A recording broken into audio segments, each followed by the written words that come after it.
तीन चीजें ऐसी हैं जिसको लोग छुपाएं तो भी वो छुपती नहीं है।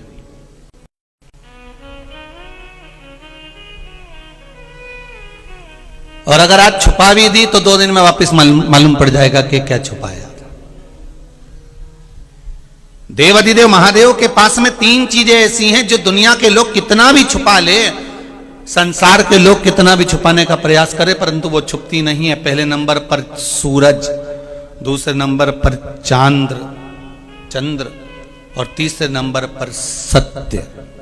क्या क्या चीज है जरा जम के बोलिए। पहला सूरज, दूसरा चांद और तीसरा सत्य।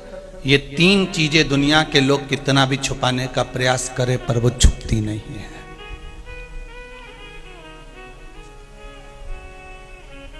सत्य को कितना भी दबा लो, सत्य को कितना भी छुपा लो, सत्य छुपेगा क्या? भगवान ब्रह्मदेव भगवान शंकर के शिवलिंग का सिर देखने के लिए गए और शीश देखने के लिए भगवान ब्रह्मदेव गए और ब्रह्मा जी ने शीश देखा। शीश देखने के लिए जब जाते गए नहीं मिला। जब केतकी के पुष्प को साथ में लिया, गौ माता को साथ में लिया, गाय और केतकी के फूल को लेकर आए और भगवान विष्णु के सामने, शंकर जी के शिवलिंग के सामने कहते हैं कि ये गौ माता सत्य बोल रही है, ये केतकी का फूल सत्य बोल रहा है कि ब्रह्मा जी को सिर मिल गया। पर ब्रह्मा जी को शीश नहीं मिला था, ब्रह्मा जी तो झूठ बोल रहे थे।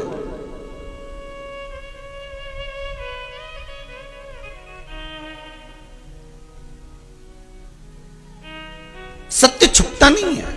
सत्य को छुपाने का कितना भी प्रयास करो, सत्य को छुपाने के लिए आप कितना भी दबाव डाल लो, आज अगर सत्य छुप भी गया, आज आपने सत्य को दबा भी दिया तो वो सत्य उजागर होगा। आज नहीं तो कल होगा, कल नहीं तो परसों होगा, पर सत्य सामने आएगा ही। सत्य छुपता नहीं है।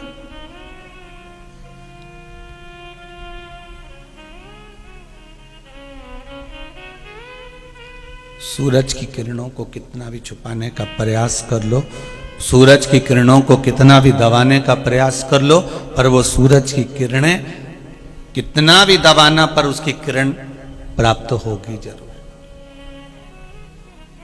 अरे सूर्य देवता के सामने कोहरा छा जाता है, बादल छा जाते हैं, तो भी सूर्य अपनी किरणों को कहीं ना कहीं प्रकाशित कर ही देता है।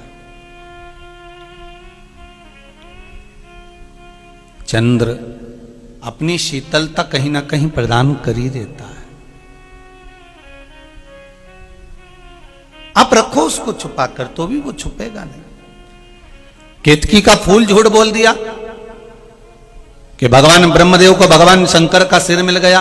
शंकर भगवान ने श्राप दे दिया, रे केतकी के पुष्प, तूने मेरे सामने झूठ बोला है, मैं तुझे श्राप देता हूं कि सारे देवताओं पर तू चढ़ेगा पर शंकर पर कभी नहीं चढ़ेगा। अगर केतकी का फूल भूल से भी शंकर भगवान पर चढ़ जाएगा तो 1000 गौ हत्या के बराबर दोष लग जाएगा। यह केतकी के फूल को श्राप था।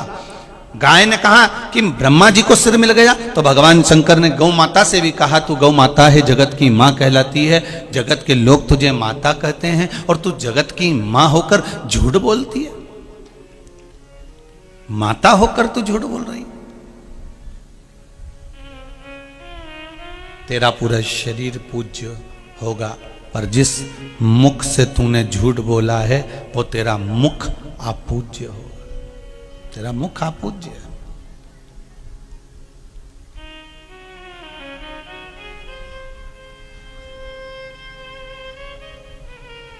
कितना सुंदर भाव कहा गया है महाराज जी। कोई दिन भर झूठ बोले ना, जरा सी बात में अगर कोई झूठ बोल रहा हो, जरा सी बात में छल कर रहा हो, जरा सी बात में झूठ और प्रपंच कर रहा हो, तो शिव महापुराण की कथा ये कहती है कि अगर उसका मुख देख लो तो वापिस घर के अंदर जाओ, गंगा जल छीट के फिर वापिस जाओ। झूठ बोलने वाले का तो इतना वर्णन करा। आज झूठ तुम बोल रही हो गौ माता, फिर भी गाय ने झूठ बोला तो शंकर भगवान ने कहा ठीक है अब बोल ली, फिर भी मां तो मां ही कहलाएगी, माता तो माता ही है।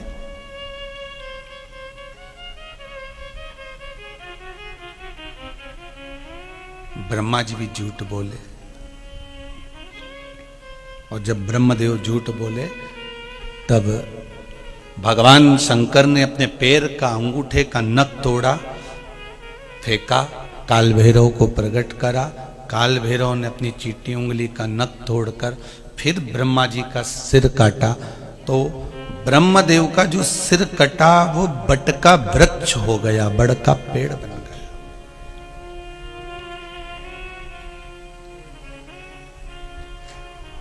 एक सत्य ब्रह्मदेव नहीं बोल पाए।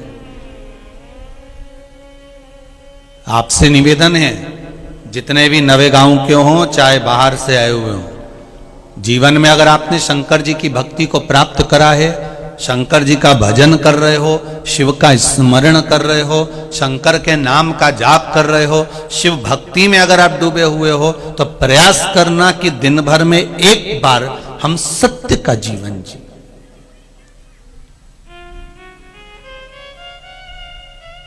हमारी वाणी से, हमारे श्रवण से, हमारी इंद्रियों से, हमारे नयन से हम सत्य देखें, हमें झूठ नहीं देख रहा है।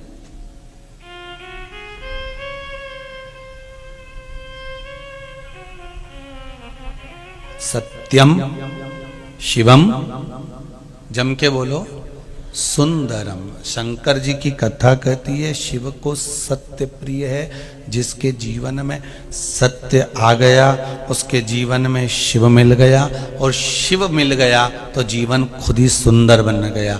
जैसे अभी आदरणीय महाराष्ट्र वाले जो पंडित जी बोल रहे थे कि गुरुदेव, ये महाराष्ट्र से आए हुए महाराष्ट्रियन पंडित जी कह रहे थे कि गुरुजी हमने तो शिव जी की आराधना करी, हमने तो शंकर का भजन करा, हमने तो शिव का स्मरण करा, पर शंकर ने क्या दिया ये बाबा जानते।